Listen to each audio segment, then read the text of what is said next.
Hey guys, welcome back to the workshop. So I bought an e-bike. This is a Bird Bikes A-frame e-bike. I got this one on Amazon for under $800. I'd been considering the purchase for a while, watching the price, waiting for it to come down to what I thought was reasonable. For me, it was $800. When I was researching this bike, there wasn't a lot of information available. A couple influencers who were given the bike for review, some people that had trouble with the belt drive, but nothing concrete, nothing to help me make a decision.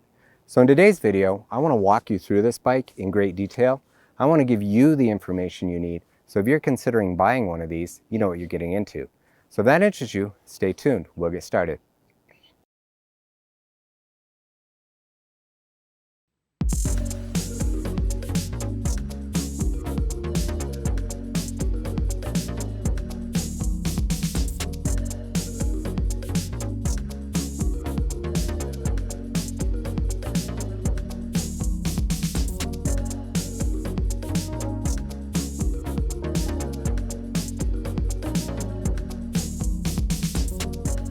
The first thing I want to talk about with this bike is fit.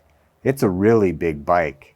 The manufacturer suggests it will fit somebody 5'8" or taller. I'm 5'11" with a 33-inch inseam.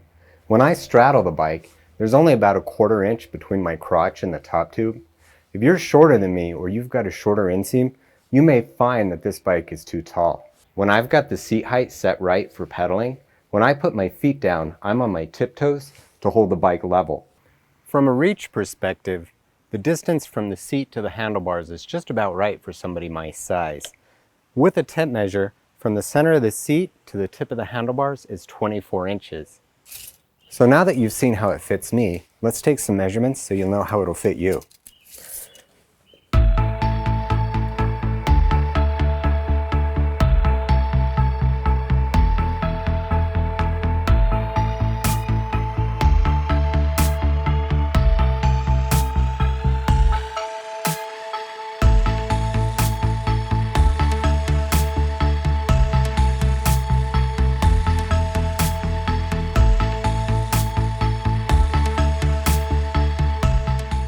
Because the handlebar and stem are one piece, you can't make changes or adjust the fit of the handlebars. You can modify the seat. You can raise it up and down, move it slightly forward and back, and you can adjust the angle. If the bike doesn't fit you, there's not much you can do to adjust fit. The Bird bike is also relatively heavy.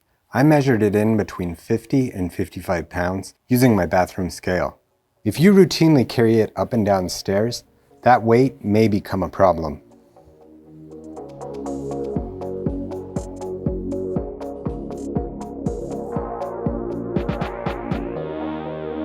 The build and quality of this bike is better than most at this price point.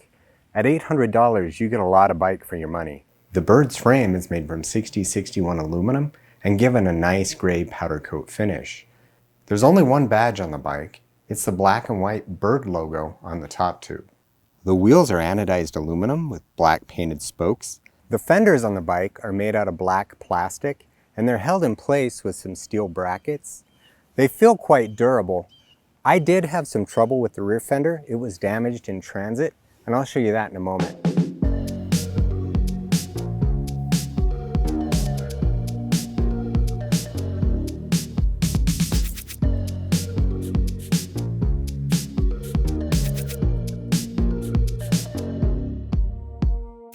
The Bird bike uses high-quality electronics, and they're fully integrated into the bike's frame. This bike has a full-featured display, so this shows you many things that you would like to know. The top one, this is what your battery charge is. This is your speed in miles per hour. This is your assist level, so 0 is off, so there's no electric assist. It goes all the way to 5, with 5 being the highest level or the most electric assist. This is the trip meter or the odometer, and you can toggle between the two. So odometer is how many miles are on the bike, and trip meter is how many miles on a particular trip. That can be reset. When you turn on the headlight, you get a headlight indicator to let you know the headlight's on, and it dims the display down so that it's not so bright when you ride at night. The brightness of the LCD is good in both shade and direct sunlight. I didn't have any trouble reading the display, though at some angles, reflections from the glossy finish could be a problem. The Bird bike is powered by a Beifeng 500 watt hub motor. This one is model RMG040. That motor is controlled automatically by a position sensor on the crankset. It can also be controlled manually with a throttle paddle. Safety switches prevent the motor from running when the brakes are applied. The battery is removable and secured with a key lock.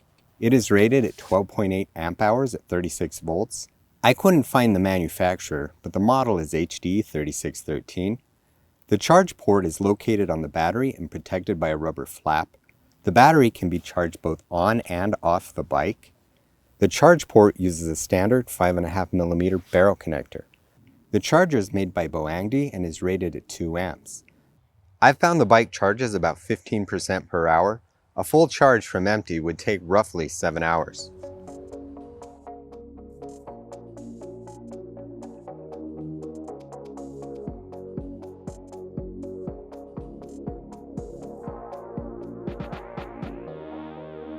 There are 2 different versions of this bike, depending on where you live and what your local regulations are. There's a 350 watt version and a 500 watt version. The easiest way to tell the difference between the two, the 350 watt version is chain driven, whereas the 500 watt has the belt drive. The Bird bike uses a Gates carbon belt drive. Gearing is rather high with a 54 tooth front and 22 tooth rear sprocket. While this is typically a reliable system, the belt drive right out of the box sounded like this. This is an easy fix. I've added a card above to my video that shows you how to fix it. The Bird bike comes with 45mm Kenda drumlin tires. I've found them to be quite capable. However, even at the lowest rated tire pressure, the ride can be harsh when riding over cracks and potholes on the road. The Bird bike uses cable-actuated mechanical disc brakes. The handlebars are wide, and the levers are contoured and have a nice feel. 160mm rotors are used front and rear. The calipers are single-side actuated with a fixed inner pad. Stopping power is sufficient to stop the bike in a reasonable distance, but initial bite and feel could be better. Because only one pad is actuated, the inner side of the rotor is wearing unevenly. Keeping the inner pad adjusted will help to minimize this. The brake calipers are probably the first thing I'd upgrade on this bike.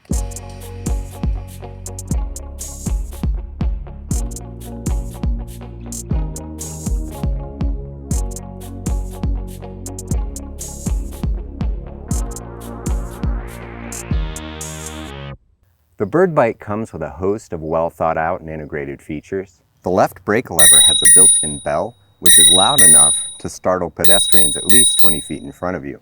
The Bird bike has a built-in kickstand on the left-hand side. It works well and it does not rattle. The big downside with the kickstand is that it's far enough forward, it hits the crank if you move the bike around with it down. The saddle is made by Selle Royale and has a built-in handle. It is wide, well padded, and I've found it comfortable enough for 20-mile rides. Bird used ergonomic grips on the A-frame. They are made from soft rubber and thick enough to absorb vibration. I have had trouble with them rotating, and I've periodically had to twist them back into place. This bike features full fenders front and rear.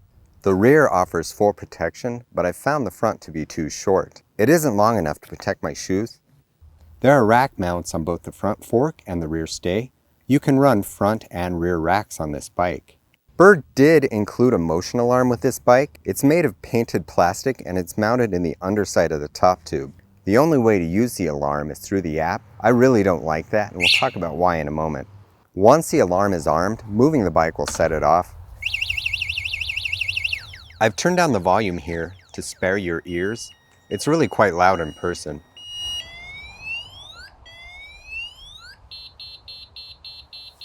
It sounds like a cheesy 80s car alarm. If you live in a big city, I suspect people will be used to this and they'll just ignore it. You can shut it off using the app. There is a bottle cage mount on the seat tube, and a 24-ounce bottle will fit. I did notice that the battery is nearly impossible to remove with the bottle cage installed. If you plan to frequently remove the battery, that may be a problem. The Bird bike comes with both front and rear LED lights. Those lights have built-in reflectors. The rear light comes on when the bike is turned on and includes a brake light, though the brake light is quite dim. I do wish the rear light had a flash function. These lights are designed to help you be seen. The headlight really isn't bright enough to ride with. Here's a comparison between the built-in light and my rechargeable light. There are a lot of good things about this bike, but it's not perfect. The pedals that come with it are pretty much garbage. The bearings failed in the first 20 miles. I replaced those with a pair of aluminum pedals. There were a couple spots on the bike where touch-up paint was applied. There wasn't much care used, and all the spots looked sloppy. The rear fender was cracked where it mounts to the frame. I stitched it back together with a soldering iron. It's ugly, but it works. The cover on the saddle is thin on the sides and it started to wear. I'm unsure really how long this saddle is going to last. And I really dislike the app. There are 3 functions that can only be done in the app: resetting the trip meter, resetting the maintenance reminder, and activating the alarm. When Bird stops supporting the app, these features will be lost. Over the past few months, I've put nearly 200 miles on the Bird bike. I've ridden it just about every place you might ride a bike like this.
Over those past 200 miles, I've learned a lot about how the bike performs. The seller's ad for this bike has got a lot of bad information in it. Let's take a look at those and I'll tell you about how the bike actually performs. The seller's ad claims that this bike will do 32 miles an hour. This bike has an electronic cutoff at 20 miles an hour. Once you hit 20 miles an hour, it cuts all assist. So you will never be able to go 32 miles an hour on this bike. Both Bird and the seller claim that this bike will do 50 miles on a charge. That has not been my experience. Riding this around in a typical fashion like you or I might use it, I've been getting 35 miles. I have found that you use about 3% of the battery for every mile you ride. So if you buy this bike, expect that you're going to be able to go 20 miles an hour and it's going to have a usable range of 35 miles. Bird claims this bike meets IP65 weather resistance. I couldn't bring myself to test it in the rain. If you've ridden in the rain, let me know how it went. It feels like the power on this bike increases linearly when you go from assist levels 1 to 5. I've found that the bike tends to over-assist. I routinely ride around in levels 1 and 2. I rarely use anything higher unless I'm climbing a hill or I've got a headwind. I will often find myself switching the assist off if I'm on level ground or on something that goes downhill.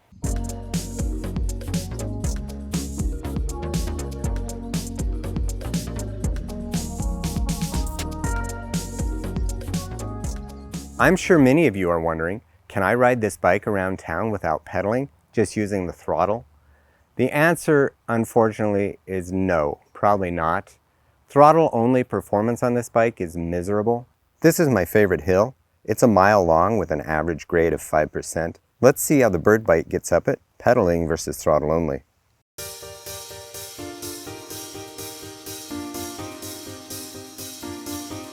All right, throttle only.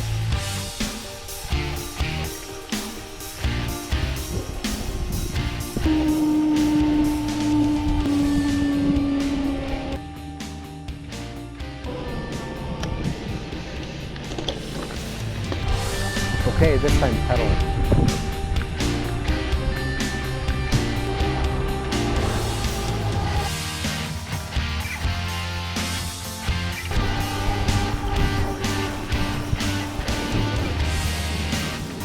So how do they compare?